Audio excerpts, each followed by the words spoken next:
Locked on Steelers Tuesday episode here. We're going to talk about the Isaiah Simmons trade possibility a bit more in depth. To do that, we've got Alan Saunders from SteelersNow.com. Lots of that and offensive line talk here on the Locked on Steelers podcast. Let's get into it. You are Locked on Steelers, your daily Pittsburgh Steelers podcast, part of the Locked on Podcast Network, your team every day.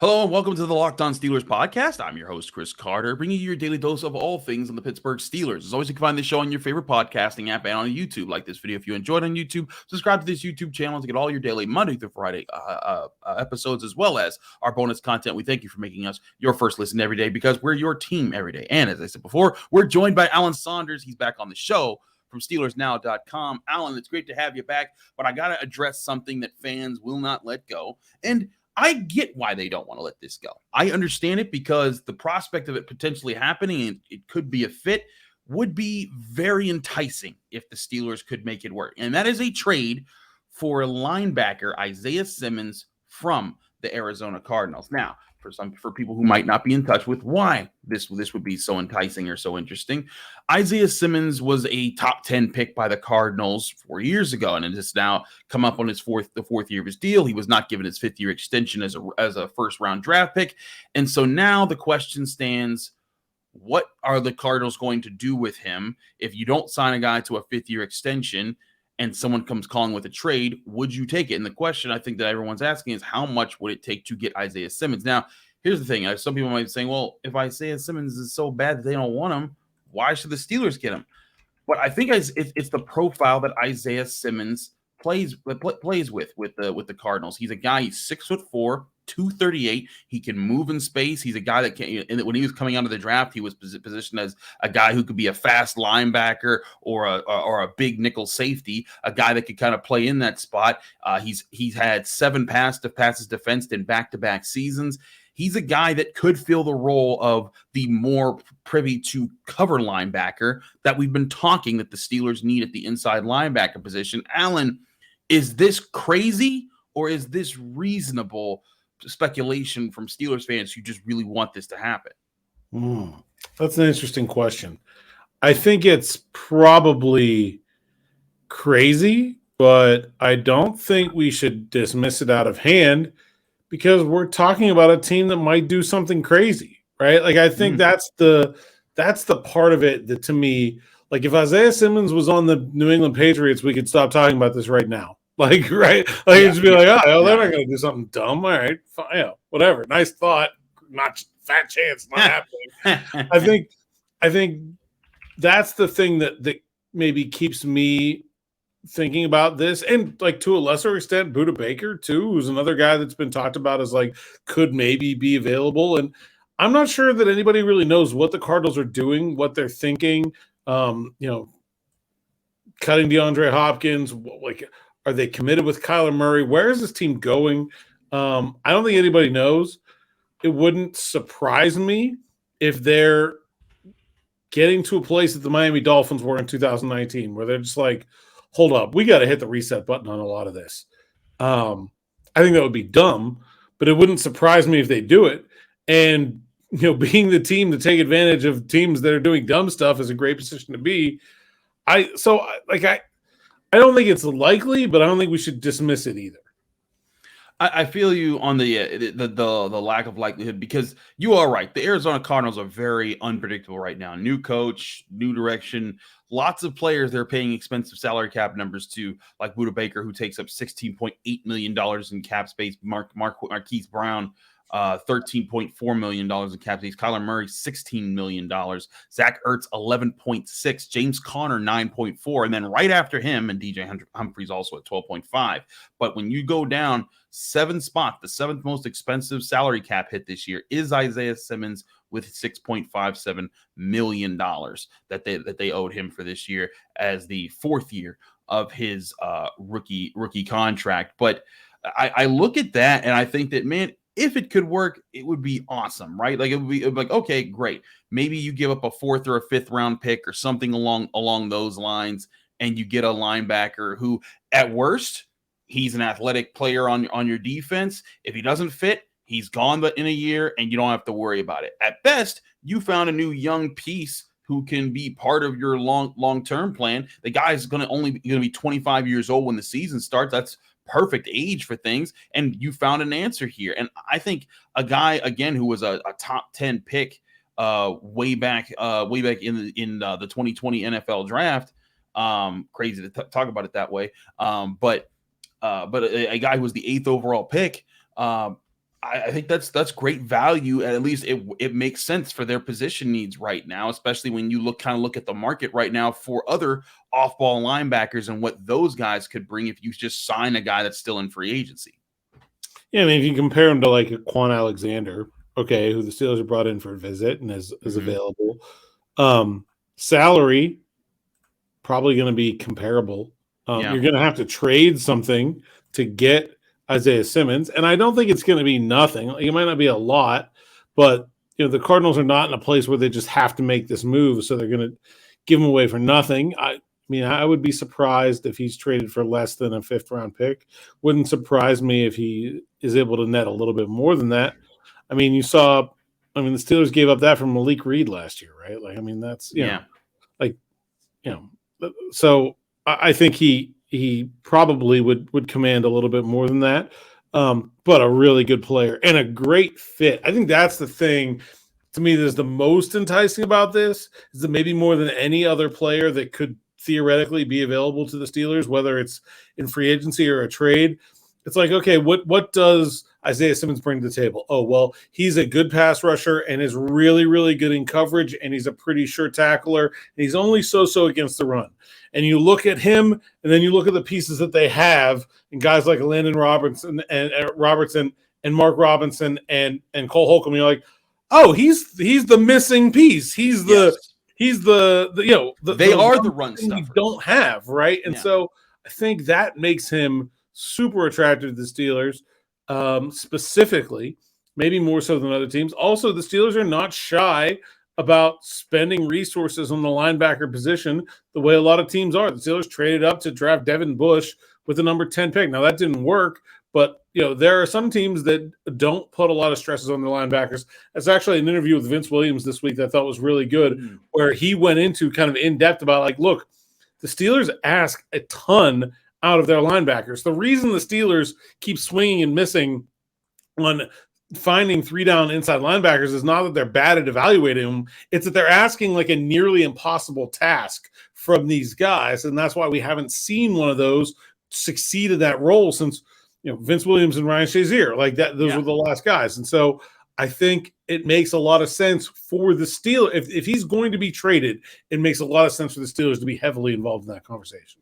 I hear you on that. If the Steelers can get in that conversation, Omar Khan's already been credited with making lots of moves that I think that people felt like were unprecedented for the Steelers. The Steelers have made big moves, throughout the years, but I think that in a new era, when you don't have the big salary cap hit of a franchise quarterback weighing your salary cap down, there's more flexibility to do things, and I think Isaiah Simmons is right in line with a possibility the Steelers should consider if that's a real opportunity out there for the Arizona Cardinals. But who knows? The Arizona Cardinals, they are an enigma. A mystery wrapped in an enigma, because they are just, who knows what they're actually trying to do, letting go of DeAndre Hopkins, but maybe they are trying to get rid of salary cap space. If Buda Baker sold off, I think that would be the ultimate fire sale. It's like, okay, yeah, everything's for sale. Everything must go. Let's see what we can go in there and get. So we'll see what happens there. If they don't do that, I do think they still need another option here, Alan. Yeah, I mean, look, Simmons, if the Steelers get Simmons, he only costs like $1.1 million against their cap or something like that. Like it's an incredible deal. Yep. I think, I think they should add an inside linebacker that is a coverage first guy like Simmons, maybe like Quan Alexander. Somebody like that. I think that, to me, Look, I just don't think they have enough bodies at inside linebacker to even go to camp right now. Like, there's just not enough guys. You and I are at OTAs and we're watching practice. It's like Aaron Curry and his three best friends. It's not going to work when we get to training camp, and they're going to want to have three teams worth of guys. So I just think they need bodies, but I think very specifically someone that they feel like can come in as that coverage specialist guy, be that third down linebacker. Be a little bit of a pass rusher. I really think really complements the skill sets they have. And so if it's not Isaiah Simmons, I think it should be someone like him. Absolutely. We're going to switch topics here and talk a little bit about the offensive line for the next two segments. I know I did that a little bit yesterday, but I have a correction to make about something that I said because I was not aware of something that Kevin Dotson had said on another podcast. We'll talk about that here on the Locked On Steelers podcast in just a minute. Don't go anywhere. But first, before we do any of that, I want to talk to you guys about our great sponsors at FanDuel. FanDuel Sportsbook is the number one sportsbook in America, and it's the best place that you can go to take advantage of the opportunities with the NBA Finals, which are on fire right now. Game 3 in Miami, Wednesday night. Get your popcorn ready. It's going to be exciting. The Heat and the Nuggets are throwing down, and FanDuel's giving you the opportunity to make as much money as you can off it. And if you're a new customer, FanDuel's got a great offer of the no sweat first bet, now up to $2,500 back in bonus bets if you don't hit on your first bet. Just go to FanDuel.com/lockedon to sign up today and claim your no sweat first bet. You can bet on Nikola Jokic getting another triple-double. You can bet on who's going to win the series, who's going to win the game. Will Jimmy Butler win Finals MVP? Who will be the person that goes off for the Heat and gets the most points coming off the bench? It seems like every week there's someone else, but you can bet on all those things on an app that's safe, secure, and super easy to use. Don't miss your shot on a no-sweat first bet up to $22,500 when you join FanDuel today by going to FanDuel.com/lockedon to sign up. Make every moment more with FanDuel, America's #1 sportsbook.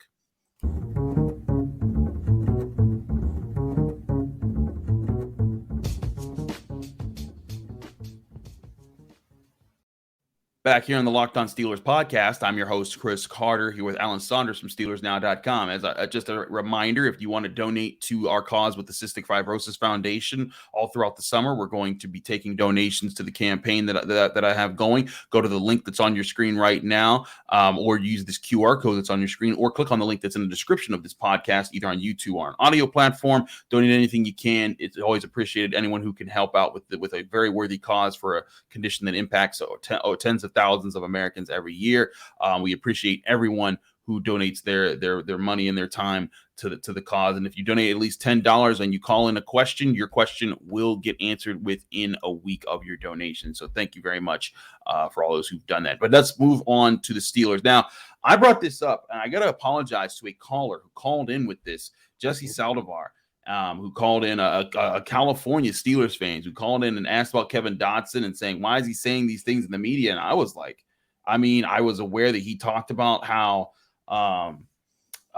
he was not informed ahead of time with the move, or talked to about the move of Isaac Seumalo, whereas he was talking about with Herbig, and he felt a type of way about that. But in my interactions with Kevin Dotson in the locker room, I didn't sense any disdain. I just felt like a guy he understood his role and his responsibility. But he went on a Steeler Nation podcast and kind of said some things here, Alan, that seemed kind of provocative. He said, and this is a quote right from the Steeler Nation podcast, "I think this year, most likely, Broderick Jones won't play. I'm thinking they're just thinking about the future and drafting him. Of course, that's all I can think of. If he plays this year, I don't know. He's going to be a tackle, most likely the left tackle, because I don't think he's ever played right." And that kind of strikes me as odd there, Alan, because I'm like, why is Kevin Dotson speculating what the Steelers are going to be doing with their first round rookie when right now Kevin Dotson needs to be worried about Kevin Dotson? Well, I'm not sure Kevin Dotson being worried is going to change anything for Kevin Dotson. I mean, he kind of came out and said as much, like, look, when they pay somebody that much money, they're going to play. And, I think Kevin Dotson was okay last year, but he had some bad moments. And, this guy's a fourth-round pick. Like, this is not, I don't think his starting role is preordained for him at any point. I don't think he should. I will credit him in, I think, taking the approach of, nothing is guaranteed for him, right? Like he's a guy that is going to have to work for it and is going to have to earn it no matter what. And I think he deserves a lot of credit for that mindset. talking about his job. Mm-hmm. I think this thing about Broderick Jones is mostly just him sticking up for the guy who's played the last 2 years to the next. It's true. Him and Dan Moore have been in the foxhole. I think that's what most and I think this is Kevin Dotson saying Dan Moore did not play bad enough that he needed to be replaced. I think that's what I don't think this is anything about Broderick Jones. I think this is Kevin Dotson saying that Dan Moore does not play bad enough in his opinion that he needs to be replaced right now. And so if you start from there, then you say, well, what are they doing drafting this guy? Well, maybe they're just drafting for the future. I think that's what he's saying. I don't think he did it very eloquently, but I think there's probably something to that. Like, I don't think that Broderick Jones has to play this year for that pick to make sense for the Steelers. If you look, they have Moore's under contract this year and next. Okorafor's under contract this year and next. Like, they drafted a guy having guys, right? So you do that because you are looking for the future. And whenever, at some point, I think we all expect, I assume that Kevin Dotson expects also, that at some point Broderick Jones is going to be a better left tackle than Dan Moore is right now. And when that moment is, then you make a move. But I don't think the Steelers are in a hurry to do that either.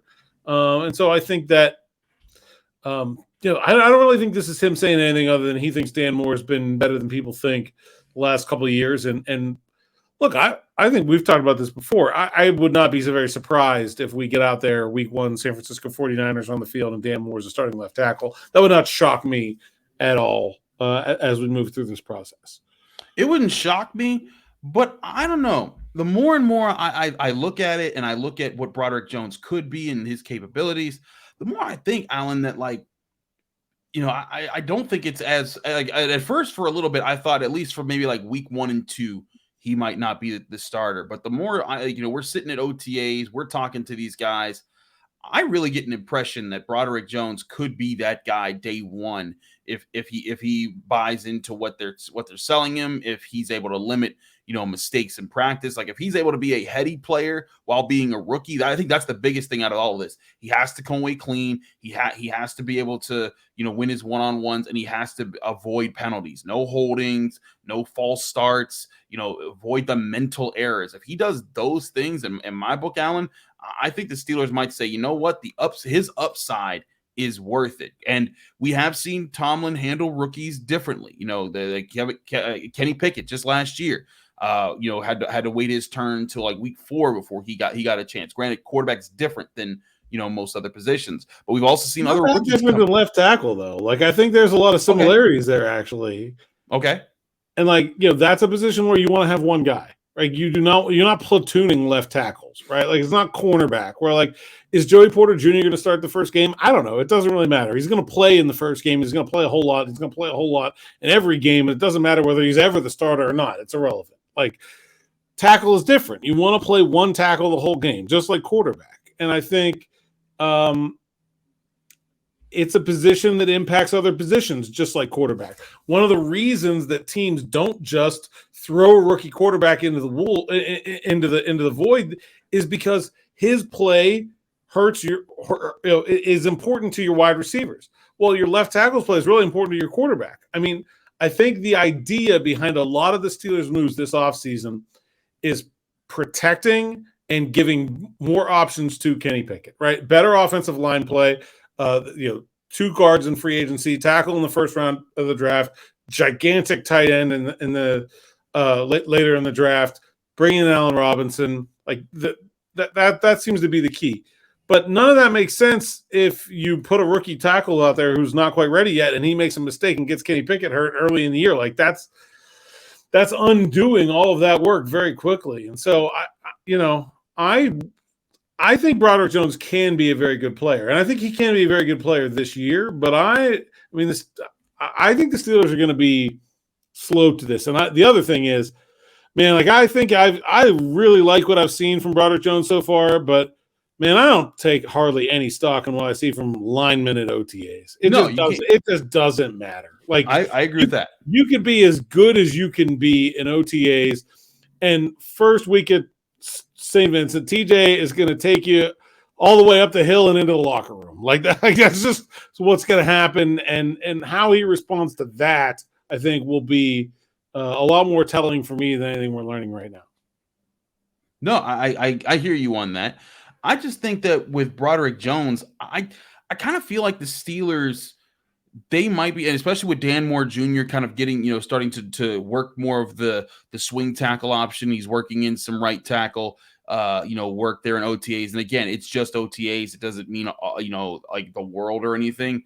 I get the impression the Steelers, if the Steelers were to start Broderick Jones, they would add parts to their offense and wrinkles to their offense that would help protect him. One, like quick releases when they know they have bad matchups, kind of like how they've done with Dan Moore Jr. Doing that already. Right, exactly. Like that's something they can do, but also maybe putting Darnell Washington on the side or just any tight end on his side when they go shotgun. If he's lined up there, Najee Harris is on his side rather than on Kenny Pickett's right. That I think that there's things to balance that with there, and I agree. There's no need to force him to just be left tackle if he's not ready. I don't know, man. I get the feeling that they're going to see this kid come out in August at St. Vincent College, and I think he's going to do just enough to kind of make it so-so with Dan Moore Jr. And if it's so-so, like if it's back and forth, they might lean to the young guy to say, hey, get in there, let's work. Dan Moore, just be ready and on call for what we might, if he struggles or if we need you to go somewhere else, because I think, and that's something we'll talk a little bit later, the Steelers' depth on the offensive line is in maybe the best position it's been in a long time. Really good depth. And either way, they're going to have the best backup tackle they've had in. Man, that'd be a research project, actually. Like, I don't know. I mean, Chris Hubbard was like a really good swing tackle for him back in his day. That might be the time. It's been a while. It's been a long while since they had that kind of quality depth, whichever one of them is starting. And the guard depth might even be better. And so that's a good thing for that line. Absolutely. We'll talk more about that depth in just a second here on the Locked On Steelers podcast. I'm your host, Chris Carter, here with Alan Saunders of SteelersNow.com. Stick with us. We'll be right back.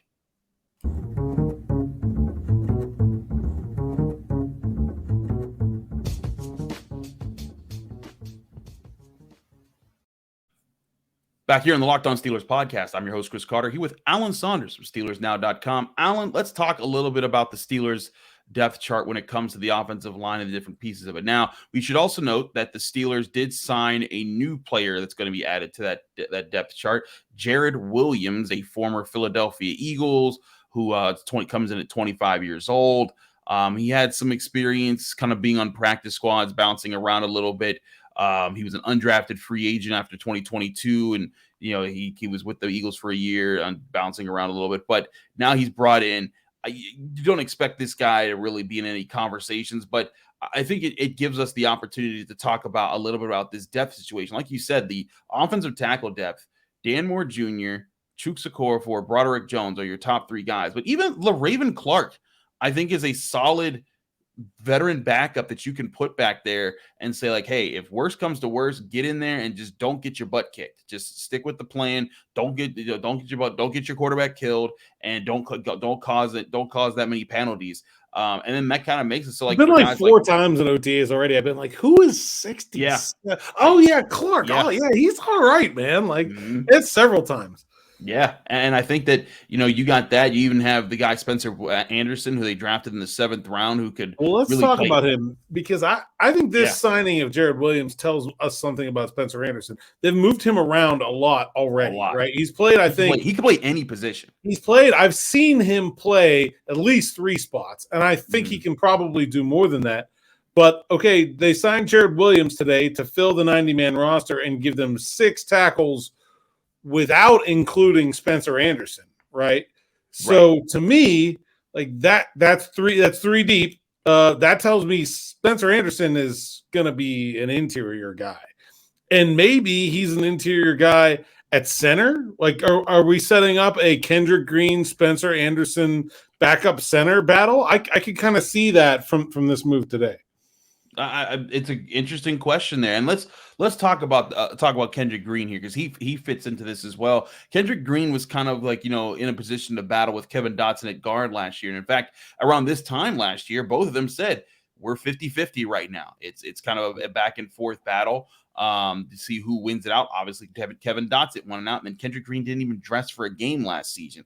But now Kendrick Green, he's working back at center. They're looking for what he can do, and maybe Spencer Anderson can work his way into that conversation. But where do you see Kendrick Green fitting in for the Steelers? Is this the end of the line for him, or do you think he finds a way to be useful at least coming off the bench for them? I don't see how he can make the team at guard. Unless there's a trade, like maybe they trade Dotson. Like if somebody is interested in a guy with a bunch of starting experience, wants to give up something, useful to get him, maybe. But like I just don't see any other way that he makes the team at guard. You've got Seumalo and Daniels, and they're going to start. You've got Dotson, you've got Herbig, and like Spencer Anderson is probably going to make the team because he's such a versatile backup and he can play guard. I just don't. Dan Moore, if he's the backup tackle, he could probably play guard too. And so I just don't see any way that that Kendrick Green makes the team as a guard. I think there's a chance for him to make the team as a center if he can be a better center option than Anderson. They lost J.C. Hassenauer, and so they don't really have a true backup center to Mason Cole. Herbig and Daniels have both done it, but I don't think that's the plan A anyway. So I could be interested in a Spencer Anderson, Kendrick Green backup center battle going into training camp. I think that makes a lot of sense for me. And look, Anderson's not making the team as a guard either. So if he's not a tackle and he's not a guard, I think he's a center. And so I think that kind of sets up our position battles for training camp pretty well, where you have a battle for the starting left tackle pretty clearly. You have a battle for the backup center pretty clearly. And I think everybody else is maybe in place. How many offensive linemen did the Steelers take with them to their final 53? Well, I think you got to take 9 because don't you get an extra game day spot if you dress so many? I don't know. I think 9 to me makes sense. They're just too deep to feel like that's a position where they're going to skimp on. So I think I would take 9.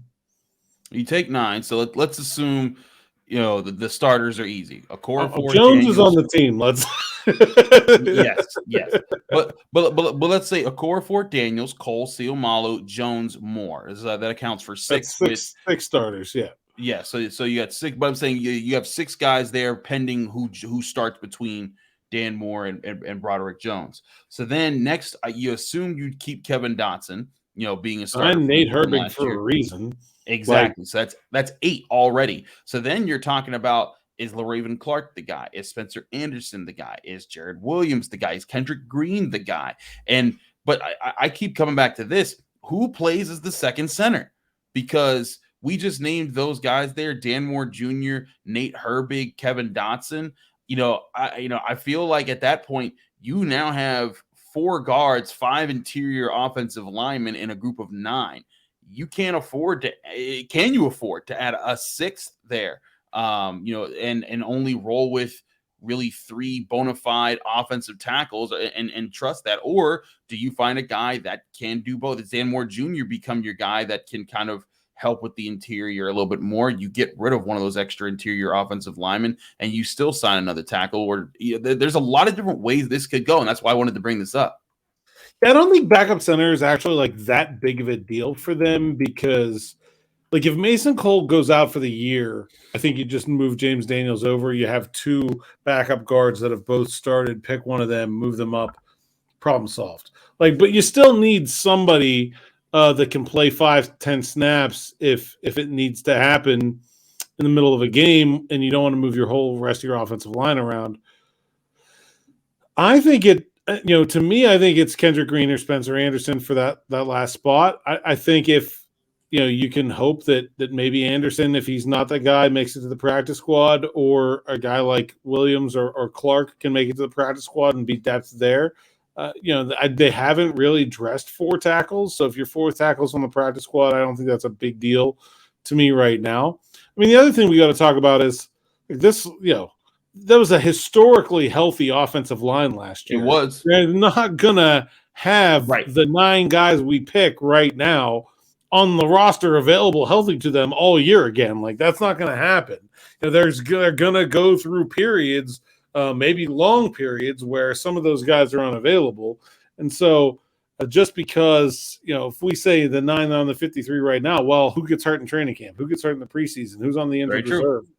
And then are some of these guys available to be called up as practice squad guys? So, it's a really deep unit. I think there's going to be one of the most difficult cuts there. If you're talking about one of those guys, right? Clark, Anderson, Green, maybe Williams could be in that group. Like one of those guys is making the team. I think that's a tough cut right now. But I think that's a sign of solid depth. It is a sign of solid depth. These are good problems to have, as Mike Tomlin likes to say. Steelers OTAs resume Tuesday. Alan will be there. I will be there, as well as several other people. Will keep you up to date with everything there. Alan, let people know they can find you, follow you, get more of your work. At @Saunders_PGH on Twitter. At PGH Steelers Now's website, SteelersNow.com. Check it all out. All the stuff from me, Nick, the whole team at OTAs all week, and all kinds of stuff going on. Talking about Chris stealing Kenny Pickett's car some more, and there's a warrant out, and you're on the lam. They're never gonna catch me. You need to get yourself some representation, sir. That's all I'm going to say. Sir. I am the representation. What you talking about? They're never gonna catch me. Yes. So going along with this joke, by the way, we have time here at the end of the podcast. Going along with this with this joke we've had here. So for those who don't remember, Kenny Pickett's car was stolen a couple weeks ago. It was stolen by a gentleman by the name of Christopher Carter. He's not me. He's a 60-year-old man from Murraysville, but it's been a great joke that we've been playing all the last 2 weeks here. I haven't had a chance to talk to Kenny about it because I was wondering if he would talk last week, and I was wondering if he even does he even know if it's his name? Because there's certain people who I talked to members of the Steelers PR staff, and they're like, his name is what? What? That's crazy. I'm like, how did you guys not know? You guys had to. I thought you guys would have easily seen this and had security waiting for me when I got to the facility or something.